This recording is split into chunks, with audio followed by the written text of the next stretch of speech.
Okay, so another project. So this house was built in 2006, and nice house for 2006, but some things have moved along in that time frame. Newer houses coming out do not do boobie lights anymore. They do can lights, or not even can lights anymore, because all this technology, weirdly enough, has changed enough. It does look like a boobie. It does look like a boobie. I mean, that's the whole, I mean, come on.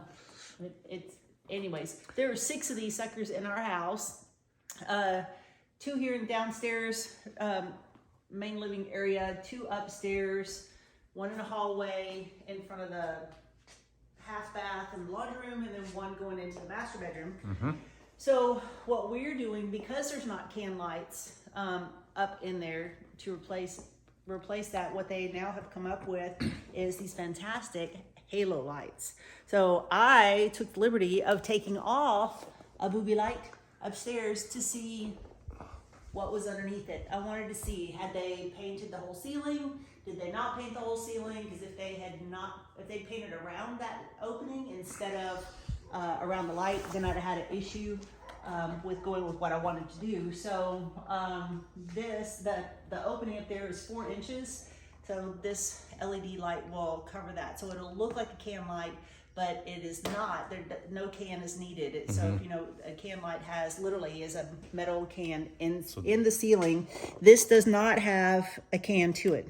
No housing needed. Ta-da! So found this as another option. We're going to give these a spin and see insulation wise how difficult it is. We'll film a lot of this to see if anybody else, if anybody else wants to do it. But I think it would be awesome to update these very early 2000s light fixtures with can lights. So let's scooch forward into the 2020s. All right, so first thing we did was we shut off the breaker to this light. So that's always your first step. I'm not an electrician, and I don't like messing with electricity. Outlets and light fixtures is about as far as I go. But anyway, always turn off the power, have someone confirm. So all we're doing now is undoing the wires that are here, the whites and the blacks. And the next thing that has to happen is this little box that is in here has to come out, because the little halo light is basically held in with these tension clips, and it holds it up flush with these tension clips to the sheetrock right here. And this is actually in the way now, this box.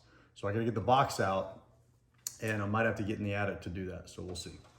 So one little tip I wanna give you guys as you're doing this. So there's the wires that, were hooked up to the light.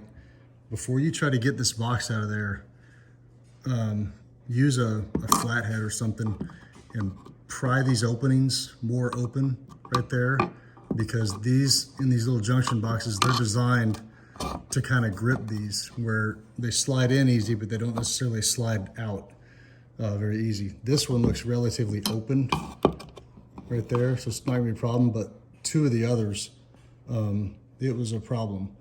So you might use a flathead to kind of pry that opening wide open so that those slide out no problem.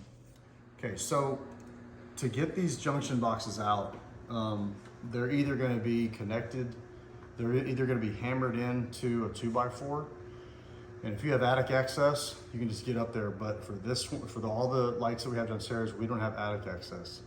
So I used a flathead to get it in there and just kind of pry it away in different directions. And I confirm that there's my stud right there. So I know it's in there. And I know that it's hammered in on this side. So I'm getting a bigger flathead, and all I'm doing is getting up there in a wedge and prying it up. So that's 1 nail out.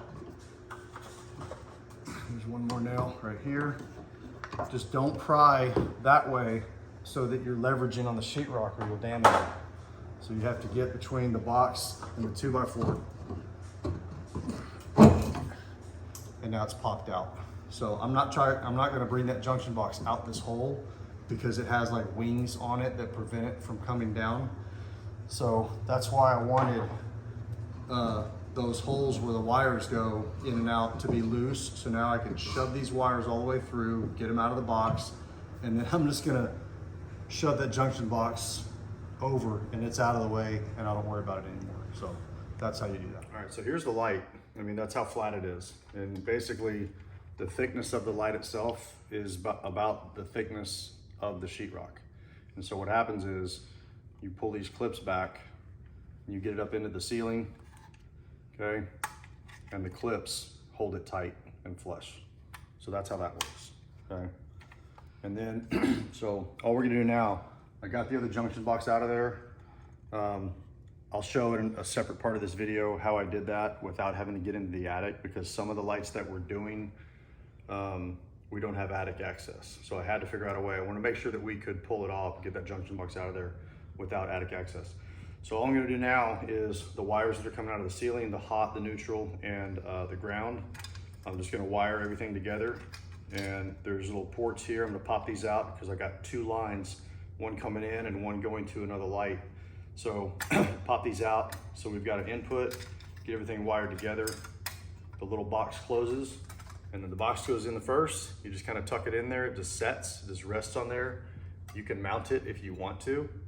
And these are rated. We made sure that we got ones that were rated to be in an attic with insulation around it. So make sure that you get that rating. Anyway, so you just tuck that up in there and you pop your light up, and that's pretty much it. And these that we got, if you want to come in here, there's 3 different illumination settings. There's, different, like, warm white, cool white, that kind of thing. So once we get it wired up, we'll play with those to see which one of those that Pam likes the best. I don't care, but she's gonna care. So we'll figure out that in a second. So you can see there's not a whole lot of room in this box. There's not a ton of space in there. So, this all tucks back in up there just fine.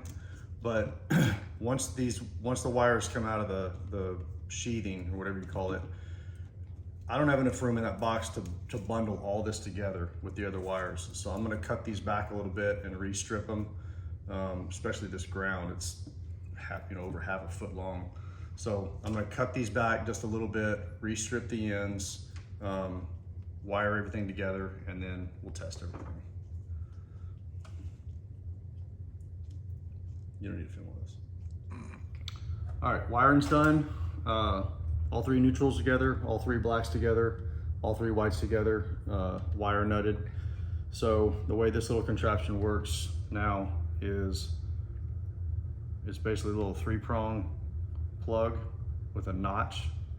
So just get that lined up and together, and then there's a little, it's even threaded.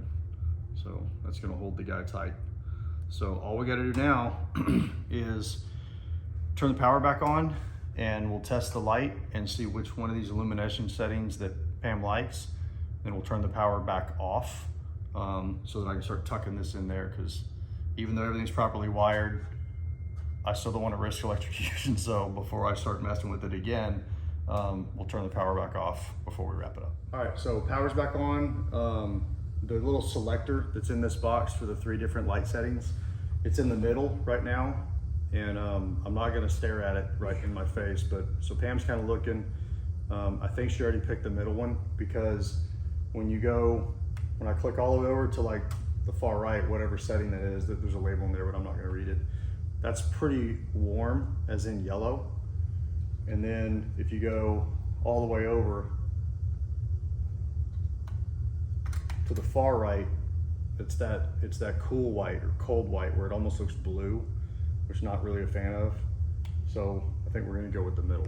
Yep. And then, so all we're gonna do now is turn the power back off at the breaker, and then we'll shove everything up there. All right, so moment of truth. Tucked everything up there, and boom. And boom. That looks so much better than that. So 5 more to go. Okay, so the final product of us replacing out the boobie lights that came with this house, built in 2006. The new houses, we're real estate agents. We're in and out of new houses all the time. It's super tempting to sell and buy and all of that stuff. So because we're aware of numbers on it, but this was a super easy, quick.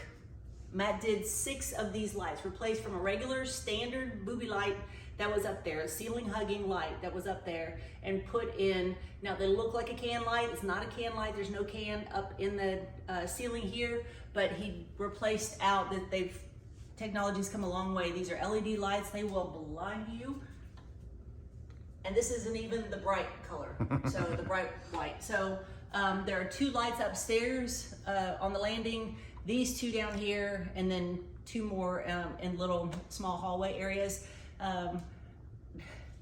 It was easy for me to come up with the whole thing, and but Matt did the whole install. It took him a day, replacing all of the things out. So it's super easy if you shut off, follow the directions, shut off the power, not just the switch, and we are super happy with this. I think this is a big return. A very inexpensive upgrade. Relatively speaking, an inexpensive upgrade on a house. So we're very happy with this one.